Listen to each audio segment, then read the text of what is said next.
So yun guys, nag-unbox na si Boss Madam nyo ng car seat ni Bebe.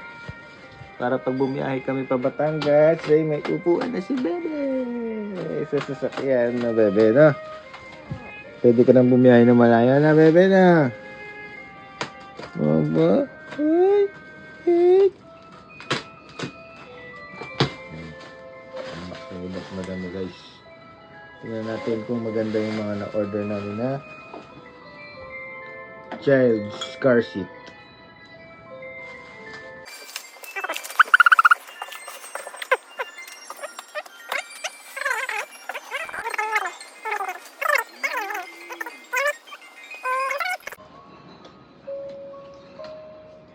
So yun guys, i-disinfect muna ni Boss Madam niya yung para matry natin kay Bebe kung kakasya siya yan.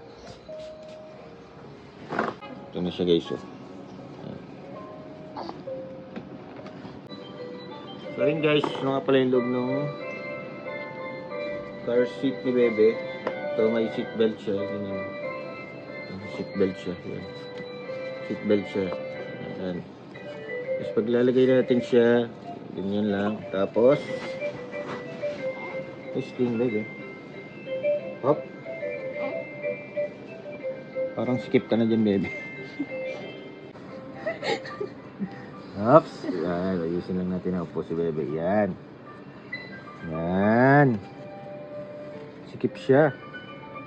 Hindi nahatak yan. Sikip, masikip. Tama yan. Hanggang 9 months na yun. Paano ba ito? Dapat pala sabay. Yun.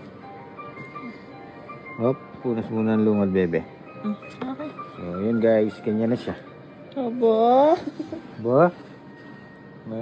Pwede na bumiyahe si Bebe ng malayo.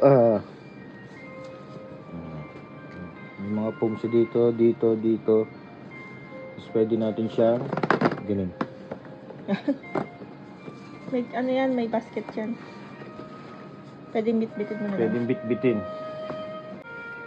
Hindi ba tutumbay pag dumadaan? May naka-seatbelt yan dito.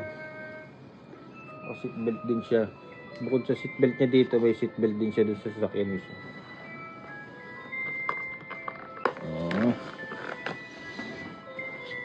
Ganyan lang siya guys. So. Pwede mo na siyang bit-bitin.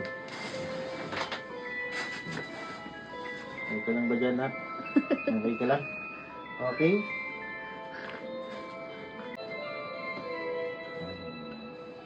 Pwede yung duyan siya. Okay, goods. Biyahe na tayo soon. With Baby Brianna. Okay. Yes.